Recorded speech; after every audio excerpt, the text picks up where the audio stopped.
Hello children, welcome to us education. आज हम करेंगे 8वीं क्लास की हिंदी की किताब दूरबा का 16वां चैप्टर बूढ़ी अम्मा की बात। इसके हम करेंगे प्रश्नोत्तर। तो आइए देखते हैं कि आपका पहला प्रश्न क्या है। पहला प्रश्न है, लोक कथा में गोमा बिना खेत जोते अपने बैलों को हाँककर घर की ओर क्यों चल पड़ा। तो इसमें पूछा गया है कि जो गोमा था उसने खेत नहीं जोते, फिर भी वो अपने बैलों को लेकर घर की ओर चल देता है। तो वो ऐसा क्यों करता है। तो लोक कथा में गोमा बिना खेत जोते अपने बैलों को हाँककर घर की ओर इसलिए चल दिया क्योंकि वर्षा न होने के कारण सूखा पड़ गया था। तो उसको वर्षा की कोई आशा भी नहीं थी। उसने सोचा वर्षा की कोई आशा नहीं है तो खेत जोत कर क्या करूँगा, इसलिए वह बिना खेत जोते बैलों को घर वापस ले आया। फिर आपका अगला प्रश्न है, गोमा को पेड़ के नीचे बैठा देखकर बूढ़ी अम्मा ने उससे क्या कहा। तो गोमा को पेड़ के नीचे बैठा देखकर बूढ़ी अम्मा ने कहा कि यह समय तो खेत जोतने का है और तुम आराम कर रहे हो। तुम अपना खेत जोतो, वर्षा भी हो जाएगी। तुम अपना काम समय पर करो, प्रकृति अपना काम समय पर करेगी। तो जो तुम्हारा काम है वो तुम कर लो और जो प्रकृति का काम है वो प्रकृति करेगी। तो तुम अपना खेत जोतो और जो वर्षा है वो भी हो जाएगी, ऐसा बूढ़ी अम्मा ने कहा। फिर आपका अगला प्रश्न है, गोमा ने अपने खेतों को क्यों जोता। तो गोमा ने अपने खेतों को बूढ़ी अम्मा के कहने पर जोता क्योंकि उससे समझ में आ गया था कि अपना काम समय पर करना चाहिए। तो उसको समझ में आ गया था कि अपना काम समय पर करना चाहिए।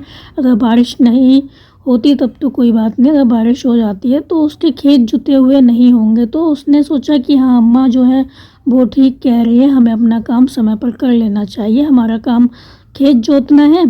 तो जो किसान था उसने क्या किया, खेत को जोत लिया अम्मा के कहने पर। फिर आपका अगला प्रश्न है, क्वेश्चन 2, गोमा खेतों को तैयार ना करता तो क्या होता। आंसर है कि यदि गोमा खेतों को तैयार नहीं करता तो वर्षा का पानी पूरी तरह खेतों को नहीं मिल पाता। अगर वो खेत नहीं जोतता तो क्या होता, जो वर्षा का पानी था वो खेतों को पूरी तरह से नहीं मिल पाता।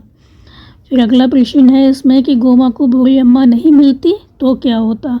तो यदि गोमा को बूढ़ी अम्मा नहीं मिलती तो शायद वह असमंजस में ही रह जाता। तो उसको ये दुविधा रहती कि वो खेत जोते या नहीं जोते और समय पर खेत नहीं जोत पाता क्योंकि बूढ़ी अम्मा के कहने पर ही उसने खेत को जोता था। बूढ़ी अम्मा ने ही समझाया था उसको कि तुम्हें अपना काम करना चाहिए, प्रकृति तो अपना काम स्वयं कर लेगी। फिर आपका अगला प्रश्न है, बूढ़ी अम्मा की बात पर गोमा ध्यान नहीं देता तो क्या होता। यदि गोमा जो था बूढ़ी अम्मा की बात पर ध्यान नहीं देता तो वर्षा का जो उपयोगी जल था वो खेतों को पूरी तरह से नहीं मिल पाता। फिर अगला प्रश्न है, इस साल भी वर्षा ना होती तो क्या होता। यदि इस साल भी वर्षा नहीं होती तो सूखा पड़ जाता, अनाज नहीं होता, जानवर और आदमियों के मरने तक की नौबत आ सकती थी। फिर आपका अगला प्रश्न है कि बूढ़ी अम्मा ने वर्षा न होने का क्या कारण बताया था। उन्होंने क्या बताया कि वर्षा क्यों नहीं हुई। तो आंसर होगा कि जो बूढ़ी अम्मा थी उन्होंने वर्षा न होने का कारण बताया कि बहुत पेड़ कट गए हैं। तो बहुत सारे पेड़ों को काट दिया गया है, हरियाली जो है वो समाप्त हो गई है, जिससे वर्षा है वो समय पर नहीं हो पा रही है। फिर है, क्या तुम बूढ़ी अम्मा की बात से सहमत हो। अपने उत्तर का कारण भी बताओ। अगर तुम सहमत हो तो बताओ क्यों सहमत हो।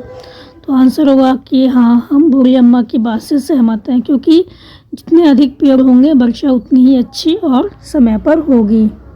फिर आपका अगला प्रश्न है कि इस वर्ष भी आषाढ़ सूखा ही रहा। लोक कथा से जाहिर होता है कि गोमा के गांव में 3 साल से वर्षा नहीं हुई थी और वर्षा न होने के कारण उनके गांव के बैलों, खेतों और पेड़ों में क्या बदलाव आए होंगे। तो वर्षा नहीं हुई, इस वजह से गांव के जो बैल थे, खेत थे, पेड़ थे, उसमें क्या बदलाव आया होगा। तो आंसर हुआ कि गांव के बैलों, खेतों और पेड़ों की दशा खराब हो गई होगी। खेत और पेड़ हैं वो सूख गए होंगे, बैलों को खाने को कुछ नहीं मिला होगा और वो कमज़ोर हो गए होंगे। फिर आपका अगला प्रश्न है कि सवेरे सवेरे अपने पशुओं की ये आवाज़ें सुनने के लिए उसके कान तरस गए थे।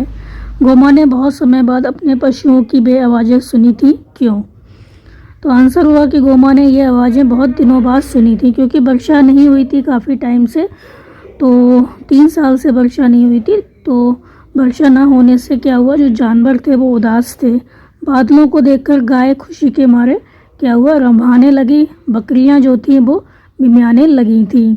इसीलिए सवेरे सवेरे अपने पशुओं की ये आवाज़ें सुनने के लिए जो उसके कान तरस गए थे, वो बहुत समय बाद उसने सुनी तो वो बहुत प्रसन्न हो गया। तो गौ माँ ने बहुत समय बाद अपने पशुओं की ये आवाज़ें सुनी। फिर आपका अगला प्रश्न है कि बूढ़ी अम्मा ने कहा वर्षा अवश्य होगी। तो तुम्हारे विचार से बूढ़ी अम्मा ने गौ माँ से ये बात क्यों कही होगी? तो आंसर होगा कि बूढ़ी अम्मा ने गौ माँ से ये बात कही क्योंकि बूढ़ी अम्मा अनुभवी थी, उसको अनुभव था और चाहती थी गौ माँ मेहनत से ना कतराए। फिर आपका अगला प्रश्न है, क्या उन्हें मालूम था कि इस साल वर्षा होगी या उन्होंने अपने अनुभव के आधार पर केवल अंदाज़ा लगाया था? तो आंसर होगा कि इस साल वर्षा होगी ये उनको मालूम होगा या नहीं, परंतु अपने अनुभव से उन्होंने अंदाज़ा लगा लिया था कि अब शायद वर्षा हो जाएगी। फिर आपका अगला प्रश्न है, वर्षा और पेड़ों के संबंधों के बारे में सोचो। 5-5 बच्चों के समूह बनाकर इस बारे में बातचीत करो। फिर सबको अपने समूह के विचार बताओ। तो वर्षा और पेड़ों के संबंधों के बारे में सोचो। वर्षा और पेड़ों का क्या संबंध होता है? तो आंसर होगा कि वर्षा और पेड़ों का आपस में गहरा संबंध होता है। तो वर्षा होगी तो धरती को जल मिलेगा, जिससे क्या होगा, पेड़ पौधे उपजेंगे, वरना क्या होगा, सूख जाएंगे। तो अगर वर्षा अच्छी होती है तो पेड़ पौधे भी अच्छे होते हैं। तो वर्षा और पेड़ पौधों का आपस में बहुत ही घनिष्ठ संबंध है। फिर है सही शब्दों पर गोला लगाओ। तो सही शब्दों पर गोला बनाना है आपको। कामचोर, आलसी, मेहनती, भोला भाला, मूर्ख, समझदार, गरीब, अमीर, कमज़ोर, लगन का पक्का। अब अपने उत्तर का कारण नीचे लिखो। तो यहाँ पे जो शब्द आए हैं उसमें से आपको देखना है कि गौ माँ के लिए कौन सा शब्द सही है। तो जो सही शब्द है उस पर आपको गोला लगाना है। आपको ये भी बताना है कि आपने जो गोला लगाया है, सही शब्द लिखा है गौ माँ के लिए, वो क्यों लिखा है। तो अब अपने उत्तर का कारण नीचे लिखो। तो मेरे विचार से गौ माँ मेहनती, भोला भाला, समझदार, गरीब और लगन का पक्का व्यक्ति था। क्यों था? क्योंकि वह रोज़ बैलों को खोलकर खेतों की ओर ले जाता था, पर सूखा देखकर लौट आता था। क्योंकि बारिश नहीं हुई थी 3 साल से, तो उसके जो खेत थे वो सूख गए थे। लेकिन बूढ़ी अम्मा के कहने पर उसने क्या किया, तुरंत ही खेतों के काम में लग गया। तो बूढ़ी अम्मा के कहने पर तुरंत ही वह खेतों के काम में लग गया। जो धरती थी, पृथ्वी थी, वो सूखी हुई थी, फिर भी उसने क्या किया, 4 दिन में पूरा खेत जोत लिया। तो यहाँ पर जो शब्द दिए गए हैं, मेहनती, भोला भाला, समझदार, गरीब और लगन का पक्का व्यक्ति, तो ये जो शब्द हैं वो गौ माँ के लिए सही हैं। बाकी जो शब्द हैं वो गलत हैं। कामचोर, आलसी, मूर्ख, अमीर, ये गौ माँ के लिए सही शब्द नहीं है। फिर आपका अगला प्रश्न है, कई बार उसका मन डावाडोल भी हुआ। तो गौ माँ खेतों में काम करने जा रहा था। कई बार उसने घर लौट जाने की बात भी सोची। तुम्हारा मन भी ज़रूर कभी डावाडोल होता होगा। ऐसा कब कब होता है, अपने ढंग से सोचकर इस सूची को पूरा करो। तो तुम्हारा मन कब डावाडोल होता है, मतलब तुम्हारा मन कब ये करता है कि नहीं मैं ये कर लूँ या ये कर लूँ। तो तुम्हारा मन जो होता है वो डावाडोल कब होता है, 2 तरफ कब जाता है। तो जब खूब नींद आ रही हो और दोस्त खेलने को बुलाने लगें, तो हमारा मन डावाडोल होता है कि हम सो जाएं कि खेलने चले जाएं। इसी तरह जब हमको पढ़ाई करनी हो और खेलना भी हो तो हमारा मन डावाडोल हो जाता है। एक तरफ तो हमें लगता है कि हमें पढ़ना भी है, दूसरी तरफ हमें लगता है हम खेलने जाएं। और हमारा मन कब डावाडोल होता है, परीक्षा के दिनों में, जब हमारे दोस्त होते हैं दरवाजे पर हमें खड़े होकर आवाज़ लगा रहे होते हैं, तो हमारा मन जो होता है वो डावाडोल हो जाता है कि परीक्षा के दिन है, पढ़ें या ना पढ़ें, अपनी परीक्षा की तैयारी करें या जो दोस्त बुला रहे हैं उनसे जाके हम बातें कर लें।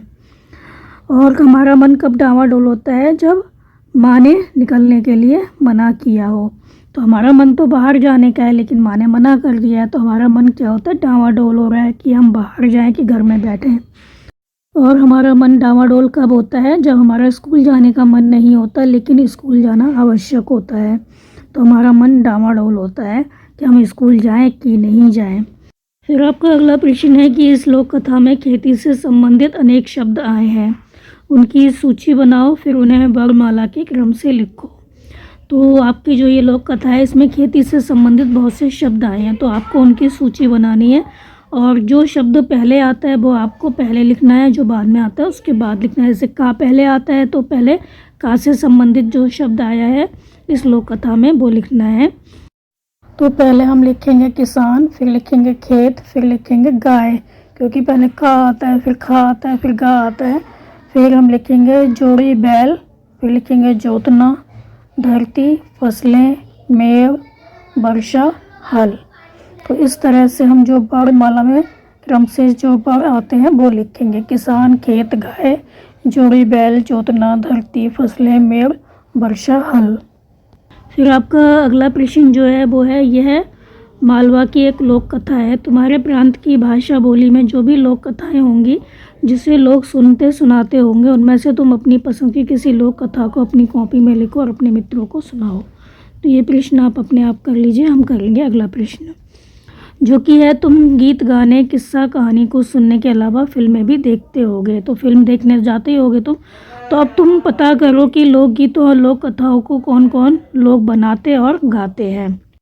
तो आंसर होगा कि लोकगीतों को ग्रामीण लोग बनाते हैं, जो गांव के लोग होते हैं वो बनाते हैं और वे ही गाते हैं। परंतु आजकल इनका प्रचलन जो है, लोकगीतों का जो प्रचलन है वो शास्त्रीय संगीत में बहुत अधिक हो गया है।